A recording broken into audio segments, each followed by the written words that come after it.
para recibir la enseñanza de la palabra del Señor. Dice la palabra de Dios que en Él están todas las riquezas de su gracia. Y cuando se expone la palabra de Dios, las riquezas de su gracia se manifiestan a nuestra vida. Entonces vamos a orar para que el Señor disponga nuestro corazón. Glorioso Dios y Padre celestial, humildemente en esta hora de la mañana, una vez más invocamos tu nombre y pedimos la asistencia nuevamente de tu Santo Espíritu para que dispongas todo nuestro ser. Quita toda distracción, el sueño, la pereza, toda mala disposición de mente y de espíritu, y permite que estemos concentrados en ti y en tu palabra. Danos ese espíritu fervoroso, esa hambre y esa sed, como el ciervo brama por las corrientes de las aguas, que así clame por ti, oh Dios, el alma nuestra. Toma mis palabras y guíame, Señor, y úsame para llegar a la conciencia, al corazón de todos los presentes en este lugar y de los que escuchan y ven por las redes sociales. Quizás tú te plazcas llegar a un inconverso a través de este medio y tocar su corazón. Y si hay alguien en este lugar que no te conoce, atráelo a ti, Señor, y salva su alma, y consuela al que esté triste, y dale fuerzas y ánimo para seguir adelante en el camino que tú nos has trazado. Te pido esto, mi Señor, en los méritos de tu Santo Hijo Jesús, con acción de gracias. Amén. En nuestro recorrido por el Evangelio de Juan, hoy nos corresponde meditar en Juan 4, capítulo 15, versículos 15 al 26. Abran sus Biblias en San Juan 4 y vamos a leer los versículos 15 al 26, donde estamos considerando el famoso diálogo del Señor Jesucristo con la mujer samaritana. El domingo pasado, amados hermanos, meditamos en los versículos 7 al 15, donde vimos 4 cosas muy importantes acerca de este diálogo antes de que leamos el pasaje del día de hoy. Les quiero recordar. Vimos 4 cosas muy importantes. Vimos en primer lugar a Jesús como el que rompe las barreras culturales y raciales al pedirle agua y conversar con una mujer samaritana, ya que judíos y samaritanos no se trataban entre sí, y a los rabí como Jesús les era prohibido por los rabíes ortodoxos conversar con las mujeres. Vimos en segundo lugar que en su conversación con la mujer Jesús se identificó como el don de Dios y el agua viva, acercándose en su amor a la necesidad espiritual de esta mujer pecadora. Se acerca como el don de Dios y el agua viva. Si supieras el don de Dios y quién es el que te dice dame de beber, tú le pedirías y Él le daría agua viva, dice el texto. En tercer lugar, vimos que cuando el Señor se identificó como el don de Dios y el agua viva, la mujer se desconcertó y no lo entendió, porque su mente estaba todavía en este plano material. Le dijo la mujer: Señor, no tienes con qué sacar el agua y el pozo es hondo. ¿De dónde tienes el agua viva? ¿Acaso eres tú mayor que nuestro padre Jacob, que nos dio a beber de este pozo y del cual bebieron él, sus hijos y sus ganados? Estaba desconcertada la mujer. Y en cuarto lugar, vimos que ante esta respuesta desconcertada y meramente materialista de la mujer, el Señor le promete que si bebe del agua que Él le da, calmará su sed para siempre, porque se convertiría en una fuente de agua que fluye o que salta para vida eterna, como dicen los versículos 13 al 14. Cualquiera que bebiere de esta agua, le dice Cristo a la mujer, volverá a tener sed. Mas el que bebiere del agua que yo le daré, no tendrá sed jamás, sino que el agua que yo le daré será en él una fuente que fluya o que salte para vida eterna. Dándonos a entender que cuando Cristo viene a morar con su palabra en nosotros, nos convertimos en una fuente de agua de vida que fluye para vida eterna. Y ante tan maravillosa promesa que el Señor le da a la mujer le dijo en el verso 15, Señor, dame esa agua para que no tenga yo sed ni venga aquí a sacarla. Y es aquí donde empieza nuestra meditación en este día.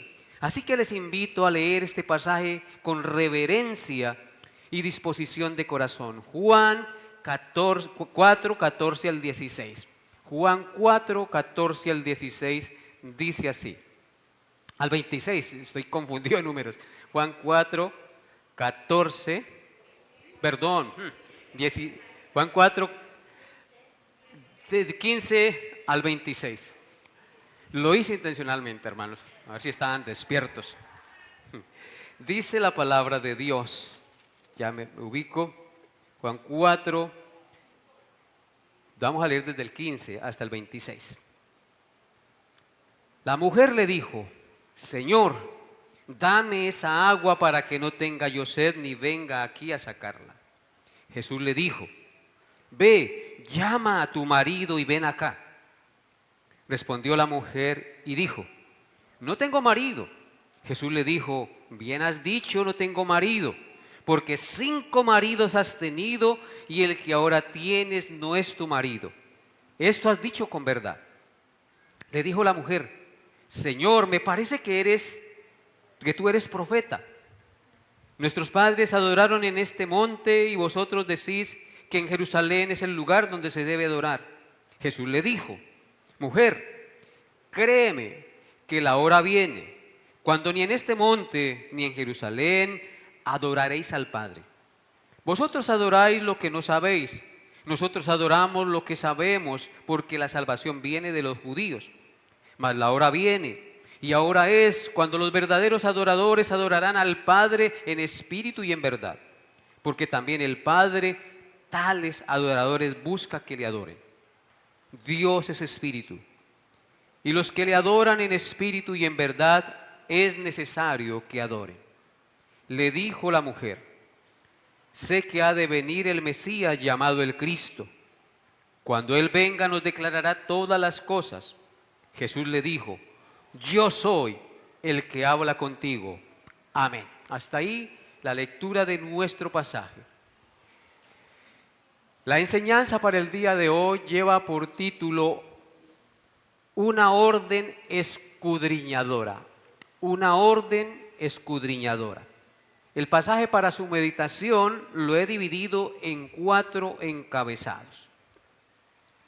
El primer es una orden escudriñadora, como el título del sermón, que va de los versículos 16 al 18. El segundo encabezado o punto es un reconocimiento sincero, versículos 19 al 20.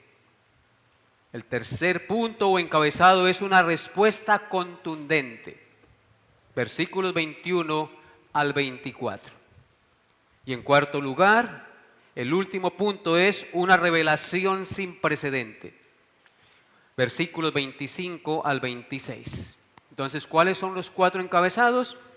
Una orden escudriñadora, un reconocimiento sincero, una respuesta contundente y una revelación sin precedente. Veamos nuestro primer punto. Una orden escudriñadora. Versículos 16 al 18. Dice la palabra de Dios. Jesús le dijo, ve, llama a tu marido y ven acá. Respondió la mujer y dijo, no tengo marido. Jesús le dijo, bien has dicho, no tengo marido, porque 5 maridos has tenido y el que ahora tienes no es tu marido. Esto has dicho con verdad. Amén. Después de que la mujer samaritana le dijo al Señor que le dé del agua viva que le ofrece para que no tuviera sed y no tuviera que venir al pozo a sacarla, el Señor le contesta dándole una orden. Ve, llama a tu marido y ven acá. O es decir, ve, llama a tu marido y vuelve acá conmigo. El Señor, en su divino conocimiento, le da esta orden porque Él sabe que esto sería el punto de quiebre en el que la conversación con la mujer daría un giro de 180 grados.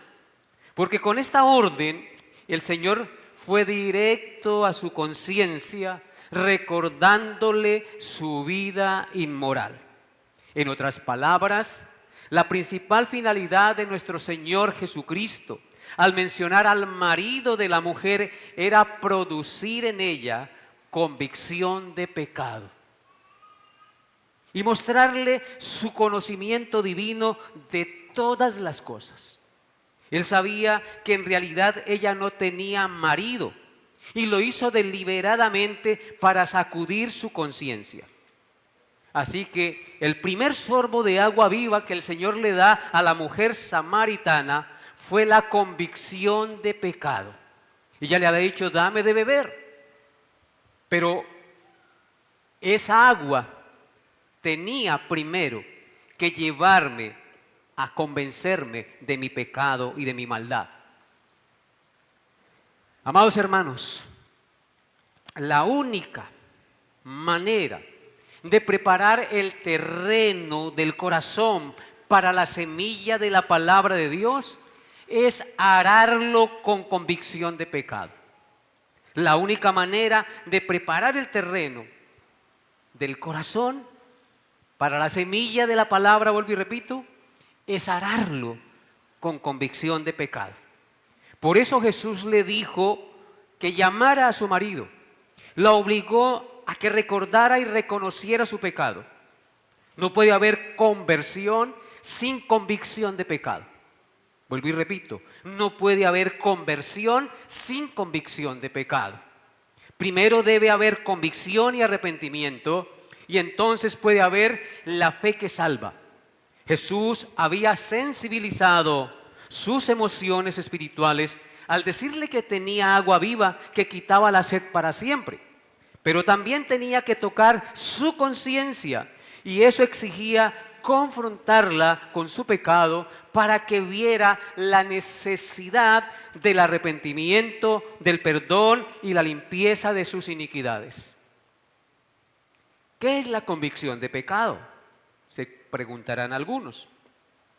La convicción de pecado es el proceso por el cual el Espíritu Santo de Dios, a través de la palabra de Dios, convence a las personas de sus pecados contra Dios y de la realidad de que enfrentará un juicio final para que vean la necesidad de un Salvador y se vuelvan a Cristo en arrepentimiento y fe para que sean salvos. Si los pecadores nunca sienten culpa de su pecado, no reconocerán su lamentable condición y la necesidad de un Salvador.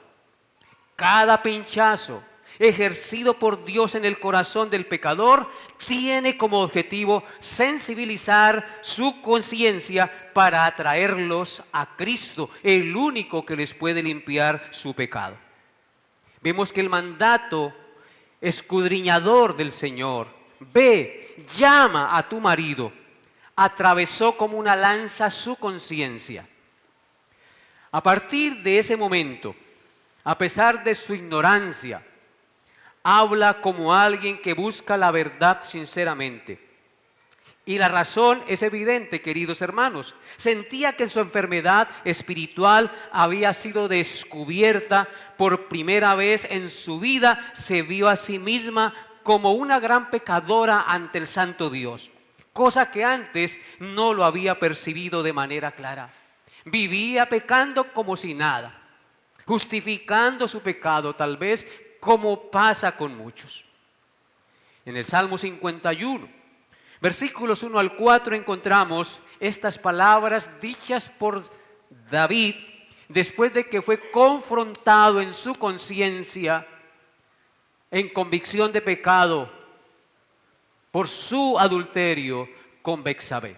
Salmo 51, versículos 1 al 5 dice, después de que David fue confrontado por el profeta Natán y movido al arrepentimiento, al sentir convicción de pecado, dice: ten piedad de mí, oh Dios, conforme a su misericordia. Antes de leer, yo quisiera que el título dice ahí, arrepentimiento y plegaria pidiendo purificación al músico principal, Salmo de David, cuando después que se llegó a Betsabé, vino a él Natán el profeta y lo confrontó. Al traer convicción de pecado a su corazón, David hace lo siguiente, verso 1, ten misericordia de mí, ten piedad de mí, oh Dios, conforme a tu misericordia. Conforme a la multitud de tus piedades, borra mis rebeliones. Lávame más y más de mi maldad y límpiame de mi pecado. Porque yo reconozco mis rebeliones y mi pecado está siempre delante de mí. Contra ti solo he pecado y he hecho lo malo delante de tus ojos, para que seas reconocido justo en tu palabra y tenido por puro en tu juicio. Amén. La convicción de pecado, amados hermanos, debe producir eso que acabamos de leer en nuestro corazón. Pedirle al Señor que tenga piedad de nosotros, conforme a su misericordia, que conforme a la multitud de sus piedades borre nuestras rebeliones, nuestros pecados, nuestras iniquidades. David se siente sucio. La convicción de pecado debe llevarnos a sentirnos sucios, inmundos. Dice en el verso 2, lávame más y más de mi maldad y límpiame de mi pecado. Se había lavado, pero quería que el Señor lo lavara y lo lavara y lo lavara más de su pecado. Y luego dice en el verso 3, porque yo reconozco mis rebeliones, mi iniquidad, mi rebeldía contra ti. Y mi pecado está siempre delante de mí, carcomiendo mi conciencia, y yo me hago el de la vista gorda. Y he hecho lo malo, porque contra ti solo he pecado. Delante de tus ojos he pecado. Una de las cosas más tristes y dolorosas es que nosotros pecamos a sabiendas de que Dios nos está viendo. Tal es la pecaminosidad y el engaño de la maldad de nuestro corazón, que pecamos a sabiendas de que Dios nos ve. ¿Sí notan lo que dice el verso 4? Contra ti solo he pecado y he hecho lo malo delante de tus ojos. Porque no nos podemos esconder de Dios para pecar. Para que seas reconocido justo en tu palabra y tenido por puro en tu juicio. Así que, hermanos, nosotros también debemos decir con el salmista en el Salmo 38, versículos 17 al 18, las siguientes palabras. Salmo 38, 17 al 18. Pero yo estoy a punto de caer y mi dolor está delante de mí continuamente. Por tanto, confesaré mi maldad y me contristaré por mi pecado. Dice el salmista, por tanto confesaré mi maldad y me voy a entristecer, a contristar por mi pecado. Así deben tener de sensible la conciencia los hijos de Dios ante el pecado. Volvamos a nuestro texto base de estudio. Observen los versículos 17 y 18 de Juan. Dice así la palabra de Dios, donde vemos la respuesta de la mujer y la contrarrespuesta de Jesús. Respondió Jesús y le dijo, estoy leyendo más mal. Respondió la mujer y le dijo, no tengo marido. Jesús le dijo, bien has dicho, no tengo marido, porque 5 maridos has tenido, y el que ahora tienes no es tu marido. Esto has dicho con verdad. La respuesta de la mujer al Señor, no tengo marido, es una confesión sincera de su pecado ante el Señor, porque está admitiendo que el hombre con quien está viviendo en realidad no es su marido.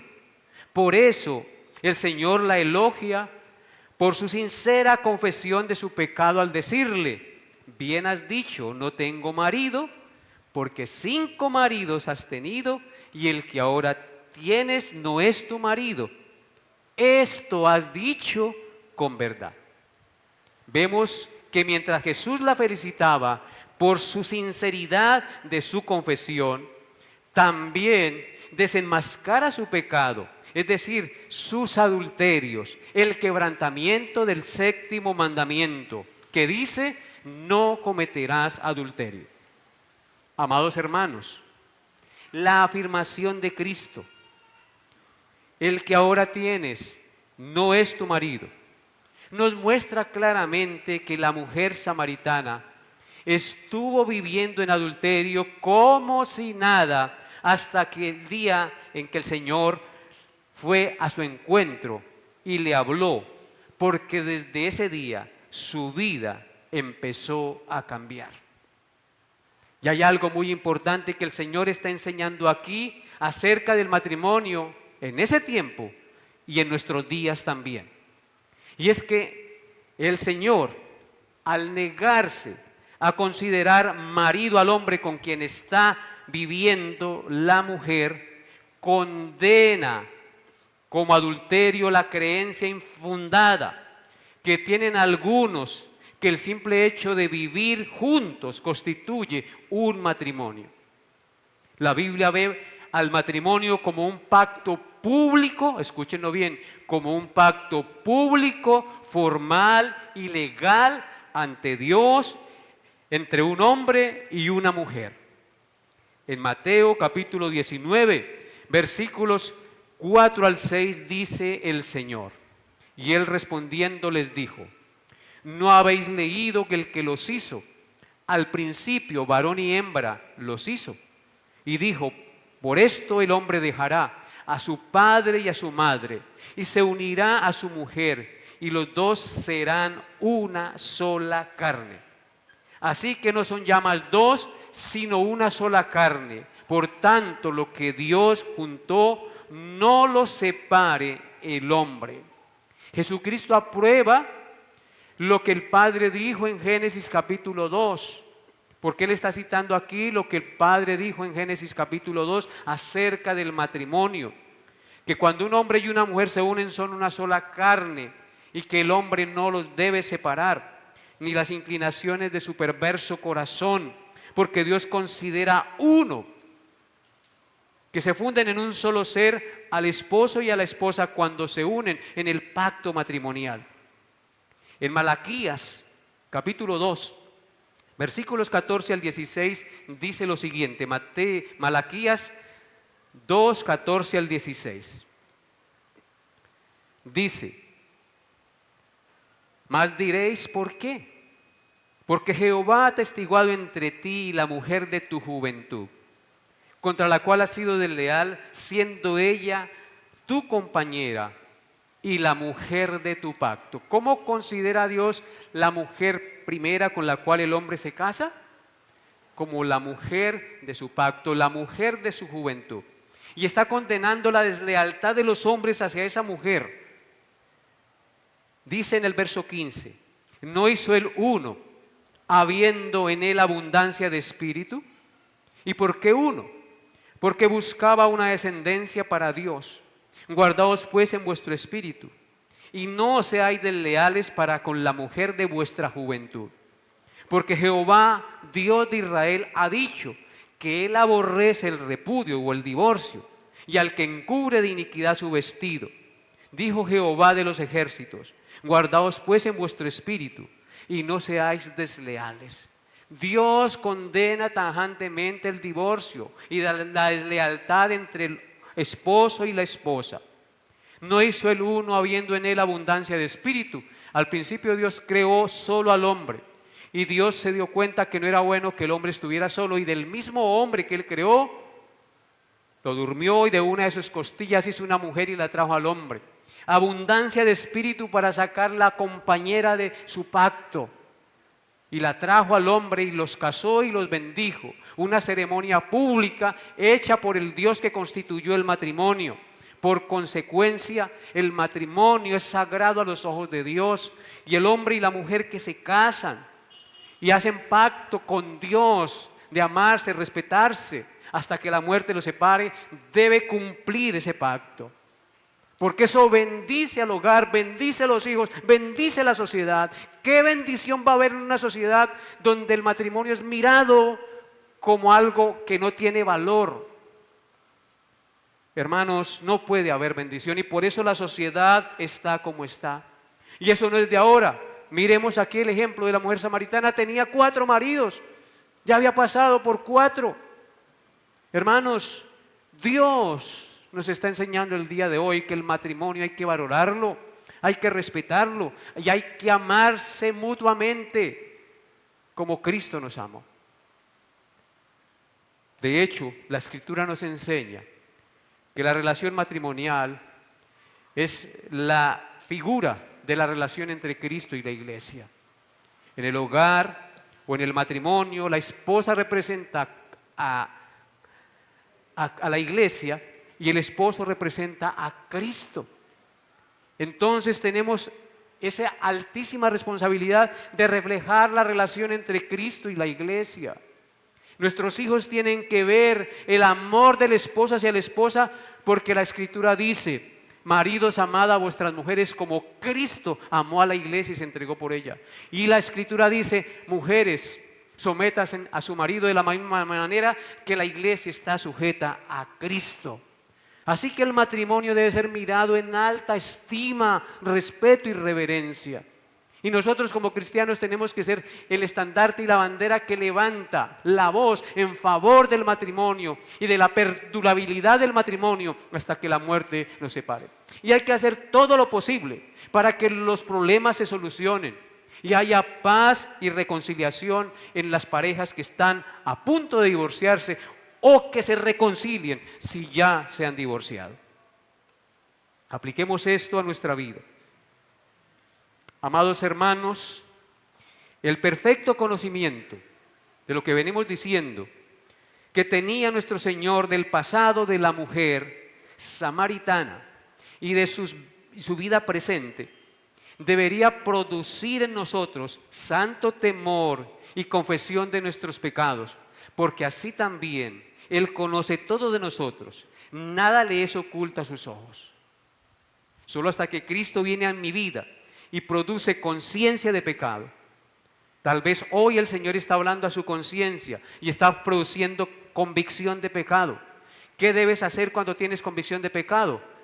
Mirar para corregir y apartarse del mismo y hacer la voluntad del Señor. Cristo no tiene necesidad de que nadie le diga qué hay en el corazón del hombre, porque Él conoce a todos los hombres. Ya lo vimos en San Juan 2, 24 al 25. Y número 2, ¿con qué respeto y reverencia has tomado la institución matrimonial como cristiano? Pregunto yo en esta mañana, ¿con qué respeto y reverencia has tomado la institución matrimonial? Como cristiano no debes vivir o seguir viviendo en concubinato si no te has casado. El matrimonio es un pacto ante Dios y con Dios hasta que la muerte los separe, que debe hacerse oficialmente y público ante Dios, es decir, ante el autor del matrimonio, ante la iglesia, la que compró Cristo con su sangre y se dio por ella, ante los familiares que son nuestro prójimo más cercano, ante sus hijos si ya tiene, porque de lo contrario están fornicando y no están haciendo la voluntad del Señor. En 1 Corintios 7, versículos 8 al 11 dice, 1 Corintios 7, 8 al 11 dice: digo pues a los solteros y a las viudas, que bueno les fuera quedarse como yo, es decir, solteros como Pablo. Pero si no tienen don de continencia, cásense, pues es mejor casarse que estarse quemando. Pero a los que están unidos en matrimonio, mando no yo sino el Señor, que la mujer no se separe del marido, y si se separa, quédese sin casar, o reconcíliese con su marido, y que el marido no abandone a su mujer. Eso es la palabra de Dios.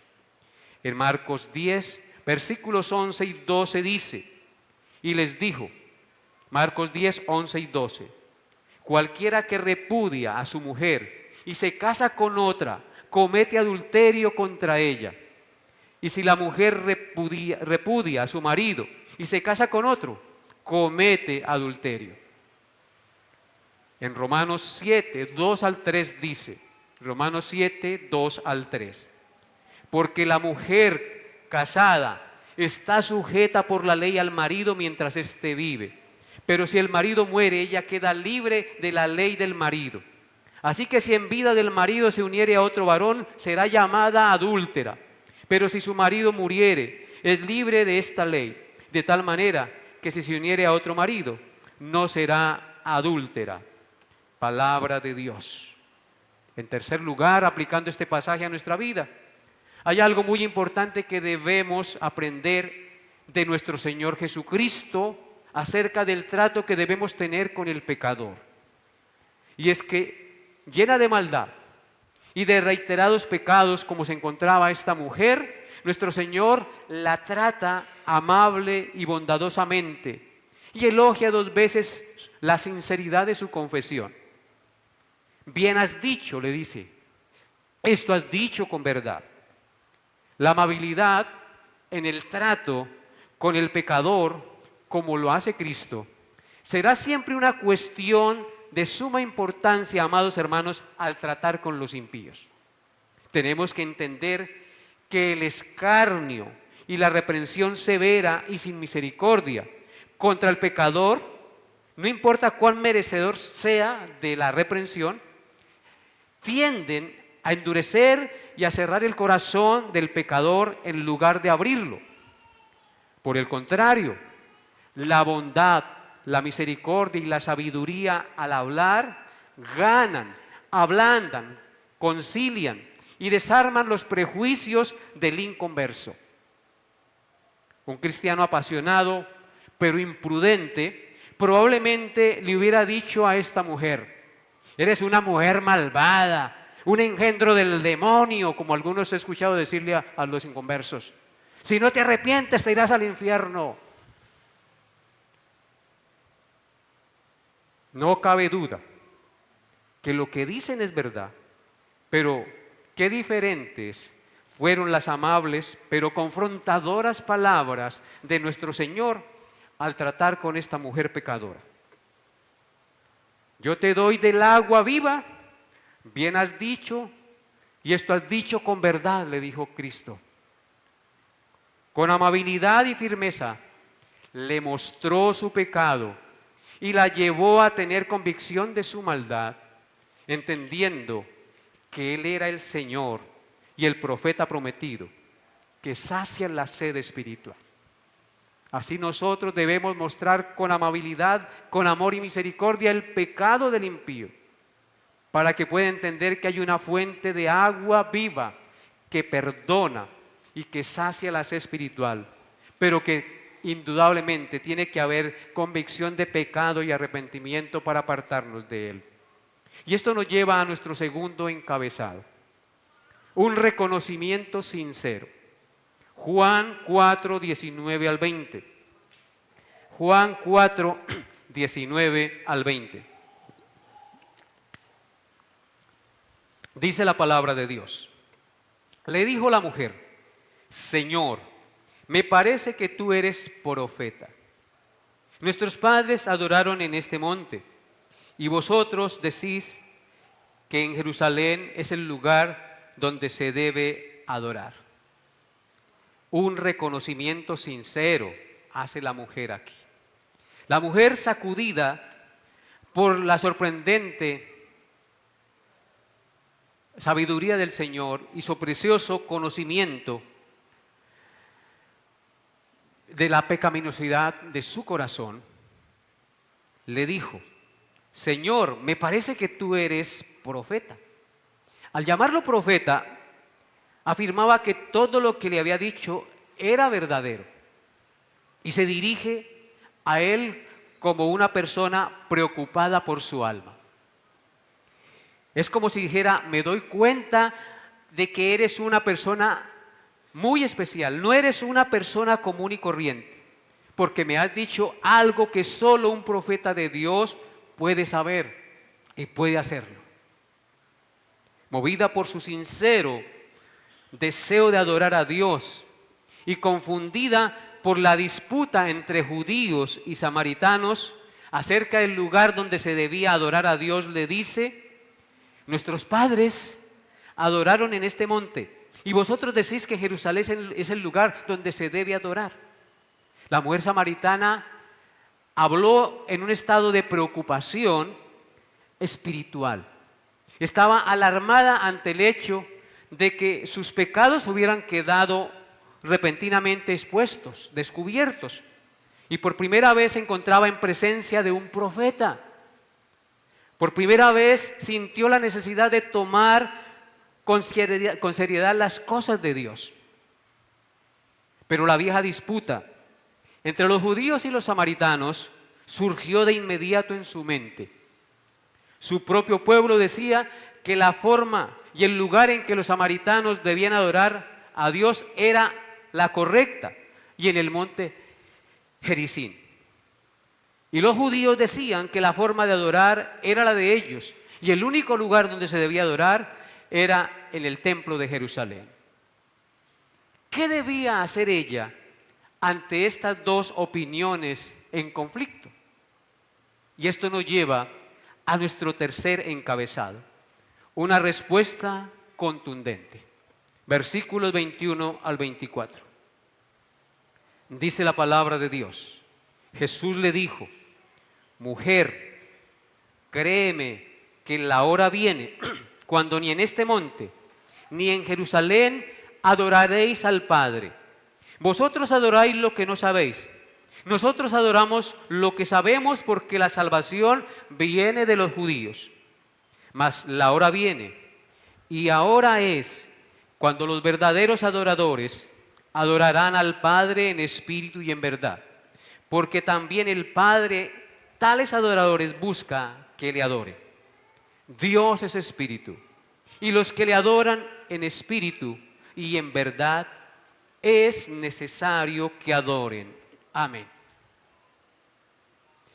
En el versículo 21 el Señor le dice: mujer, créeme que la hora viene cuando ni en este monte ni en Jerusalén adoraréis al Padre. Es una respuesta contundente porque rompe tradiciones y nos lleva al significado correcto de la verdadera adoración. La respuesta de Jesús muestra que el asunto de la discusión entre judíos y samaritanos pronto sería irrelevante. En el futuro cercano, la verdadera adoración a Dios no ocurriría ni en el monte Gerizim, donde adoraban los samaritanos, ni en Jerusalén, donde adoraban los judíos. Porque 4 décadas después, en el año 70 después de Cristo, durante la rebelión judía contra el Imperio Romano, los romanos destruyeron el templo de Jerusalén. Y miles de samaritanos morirían también en el monte Gerizim, como murieron también miles de judíos. Y hasta el día de hoy no se ha vuelto a construir un nuevo templo en Jerusalén, porque el Señor, con quien estaba hablando al morir y al resucitar, levantarían, escúchelo bien, levantaría un templo de piedras vivas llamado la Iglesia, que jamás sería destruido, en el cual moraría el Espíritu Santo, que llevaría a adorar al Señor en cualquier lugar, en espíritu y en verdad, a sus ocupantes o a sus miembros. En otras palabras, el nuevo pacto, con el perfecto sacrificio en la sangre de Cristo, haría obsoletos todos los sacrificios, las ceremonias y rituales externos, tanto de judíos como de los samaritanos. Vean lo que dice Hebreos 9, 11 al 12, por favor. Hebreos 9, 11 al 12, acerca de esta verdad. Dice la palabra de Dios, Hebreos 9, 11 al 12. Pero estando ya presente Cristo, sumo sacerdote de los bienes venideros, por el más amplio y más perfecto tabernáculo, no hecho de manos, es decir, no de esta creación, y no por sangre de machos cabríos ni de becerros, sino por su propia sangre, entró una vez para siempre en el lugar santísimo, habiendo obtenido eterna redención. Miremos un momentico este texto. Dice el autor sagrado, pero estando ya presente Cristo. En esos momentos Cristo estaba presente ante la mujer samaritana y pronto moriría y resucitaría. Estando ya presente Cristo, el cual era el verdadero sumo sacerdote de los bienes venideros, es decir, de los regalos celestiales, por el más amplio y perfecto tabernáculo. El templo de Jerusalén donde estaba el tabernáculo sería destruido, ya no sería hecho de manos, es decir, no de esta creación, que es Cristo, el perfecto tabernáculo, el verdadero tabernáculo, y no por sangre de machos cabríos, porque ¿qué era lo que se ofrecía allá en el templo? Machos cabríos. ¿Se acuerda el Señor cómo sacó a las aves, a las cabras y a todo lo que vendían en el atrio del templo? Ya no habrían más sacrificios, machos cabríos ni becerros, sino por su propia sangre, porque Él era el sumo sacerdote y a la vez el sacrificio. Entró una vez para siempre en el lugar santísimo, habiendo obtenido eterna redención.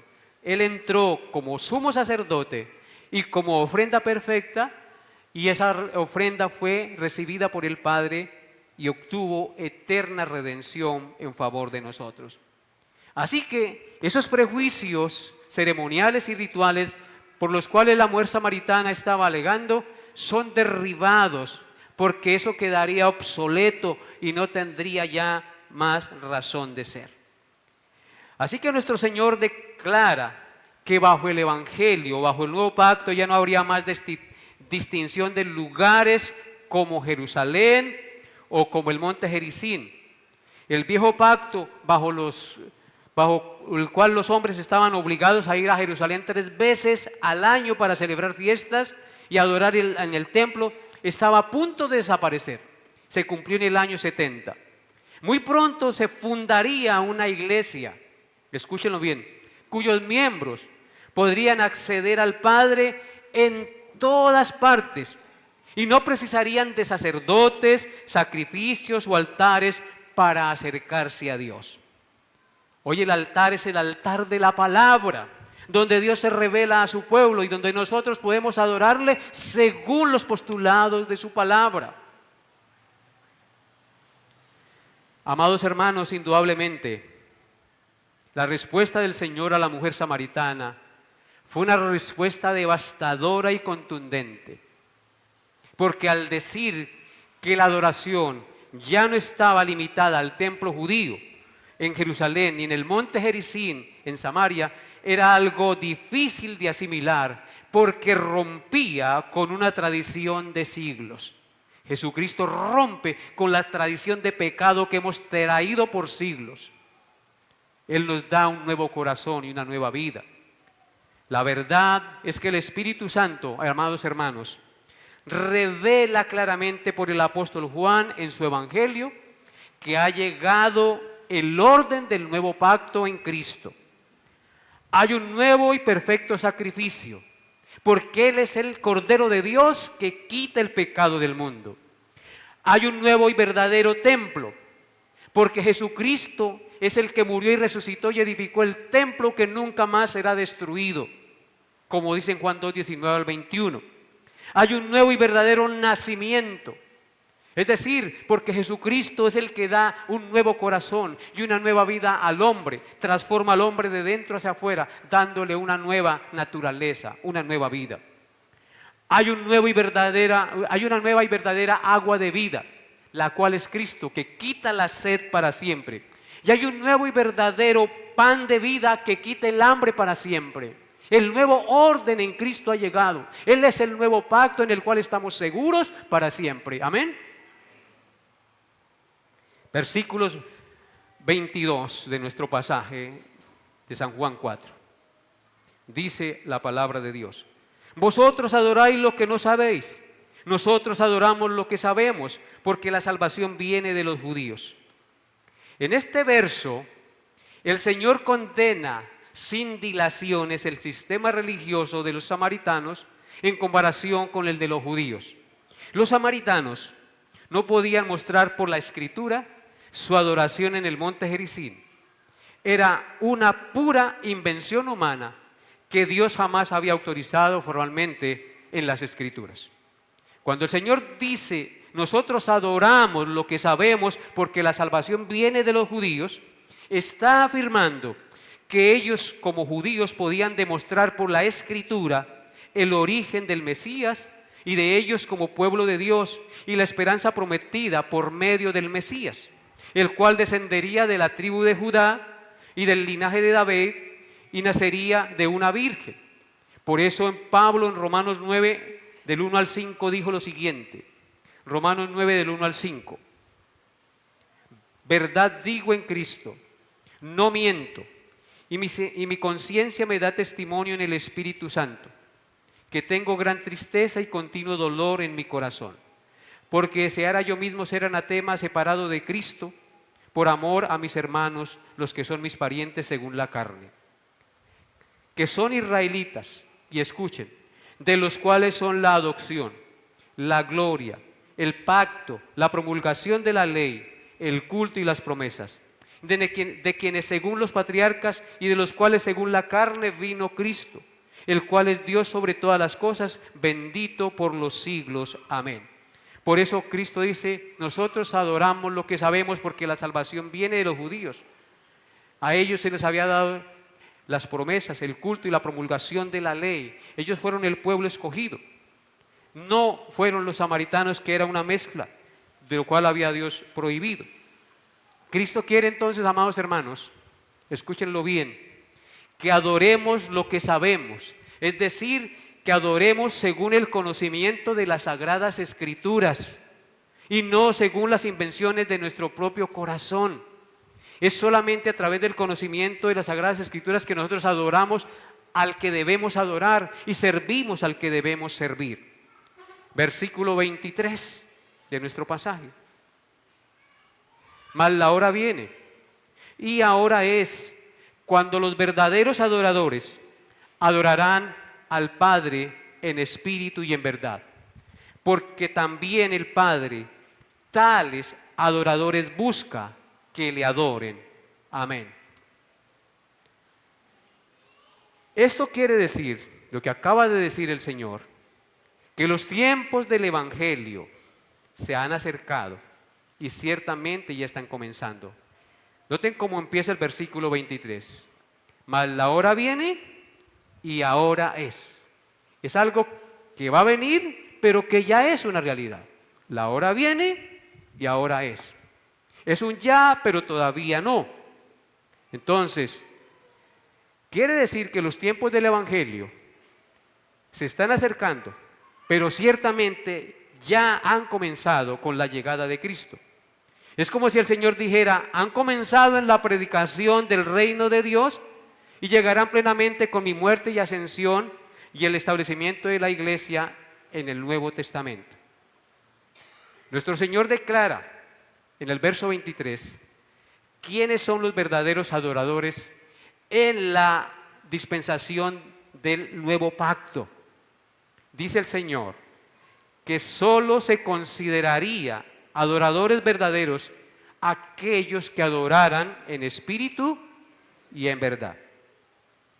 La adoración en espíritu y en verdad es una adoración sincera y con el corazón y movida por el Espíritu Santo de Dios, en contraposición a toda adoración material y carnal que solo consiste en emociones, en lugares, en ceremonias, ofrendas, sacrificios y cosas externas. La palabra adorar en espíritu no se debe interpretar como el Espíritu Santo, sino como la parte intelectual o mental y espiritual del hombre, que en el poder del Espíritu Santo es ofrecida y rendida a Dios, en contraposición a la parte carnal o material que se opone a la voluntad de Dios. Así que el verdadero adorador en espíritu es aquel que consciente de su pecado y de su debilidad, se arrepiente y se aparta de él, y en profunda humillación y dependencia del Señor bendice, alaba, agradece a Dios, presentando su cuerpo día a día como sacrificio vivo y santo, agradable a Dios. Yo quisiera repetir esa última definición. Así que la verdadera adoración espiritual, el verdadero adorador espiritual es aquel que, consciente de su pecado y de su debilidad, se arrepiente y se aparta de él, y en profunda humillación y dependencia del Señor bendice, alaba y agradece a Dios, presentando su cuerpo día a día como sacrificio vivo y agradable a Dios, como dice en Romanos 12, 1 y 2. Así que, hermanos, os ruego por las misericordias de Dios que presentéis vuestros cuerpos en sacrificio vivo, santo, agradable a Dios, que es vuestro culto racional. Ahora bien, cuando Dios dice que Él está buscando, no se debe entender como si Dios estuviera buscando verdaderos adoradores que se han hecho a sí mismos, porque parecieran entender que Dios está buscando a ver quién lo adora con un corazón sincero. No, no debemos entender eso así, sino más bien debe entenderse como el Padre tomando, preparando y formando sus elegidos conforme al carácter de Cristo para que lo adoren de corazón y hagan su voluntad. Amén. Verso 24. Dios es espíritu, y los que le adoran en espíritu y en verdad es necesario que adoren. Nuestro Señor declara en este verso a la samaritana la verdadera naturaleza y esencia de Dios. La mujer debía dejar de pensar que Dios era como un hombre al que solo podía encontrar en un solo sitio. Debía aprender a tener ideas más elevadas y excelsas de Dios. Debía saber que Dios es espíritu. Debía entender que Dios es un ser intangible, que no tiene cuerpo y que no habita en templos hechos por manos humanas. Dios es completamente espíritu puro, queridos hermanos, en esencia. No es un Dios de piedra, ni un árbol, ni un astro, ni una montaña, ni un templo que se le tenga que adorar en este monte o en aquel monte. Dios es un ser incorpóreo, personal, perfecto e independiente, invisible, inmortal. Por ello, los que deben adorarle deben hacerlo en espíritu y en verdad. Dice nuestro hermano Tony Tejada en su libro Dios es, al hablar de Dios es espíritu, lo siguiente: adoramos a un Dios invisible, cuya forma y figura no podemos describir. No existe una presentación visual que plasme su ser. La explicación de este impedimento de exhibir pictóricamente a Dios la da el propio Señor Jesucristo al afirmar en Juan 4:24 que Dios es espíritu. Todo espíritu carece de un cuerpo físico y no lo podemos percibir utilizando nuestros sentidos naturales. De este modo, todo intento de plasmar una imagen divina es un fallido e inexacto y totalmente fraudulento intento. Cierro comillas. Entonces, hermanos, con estas palabras el Señor contundentemente enseña a la mujer samaritana la verdadera adoración. Tenemos que entender que Dios es un ser espiritual y no lo podemos ver, y que está en todas partes, y que ahora le podemos adorar en cualquier lugar y en cualquier momento, porque Él es un Dios omnipresente. Pablo dijo: por tanto, al Rey de los siglos, inmortal, invisible, al único y sabio Dios, sea honor y gloria por los siglos de los siglos. Amén. Dios es espíritu, y los que le adoran en espíritu y en verdad es necesario que adoren. Porque todos los que son guiados por el Espíritu de Dios, estos son hijos de Dios. Y recordemos las primeras palabras del Génesis capítulo 1. En el principio creó Dios los cielos y la tierra estaba desordenada y vacía, y el Espíritu de Dios se movía sobre la faz de las aguas. Por eso, amados hermanos, es necesario que los que adoran a Dios le adoren en espíritu y en verdad. Y hasta aquí hoy la enseñanza de nuestro pasaje. Nos quedó faltando un punto, porque hay mucho que entender y mucho que enseñar. Entonces, nos quedaría el punto número 4, una revelación sin precedentes. Dios haya hablado a sus corazones, amados hermanos. Colóquense de pie para que adoremos al Señor en espíritu con esta oración. Padre bueno, Dios soberano y eterno, tú que eres espíritu, que habitas en luz inaccesible, a quien ninguno de los hombres ha visto ni puede ver jamás, venimos ante ti en el nombre y en los méritos de Jesucristo, Santo Señor, dándote la gloria, la honra y el honor, y reconociendo que tú conoces lo más profundo de nuestro corazón y sabes todos nuestros pecados. Te pedimos perdón por nuestras faltas. Te pedimos que nos laves y nos limpies de nuestra maldad, y que nos des convicción de pecado y nos lleves al arrepentimiento cuando pecamos. Que no permitas que nuestra conciencia se encallezca por el engaño del pecado. Toca los corazones de mis hermanos y permite que cada día en su diario vivir tengan sensibilidad espiritual para poder vivir en santidad y en armonía y comunión contigo.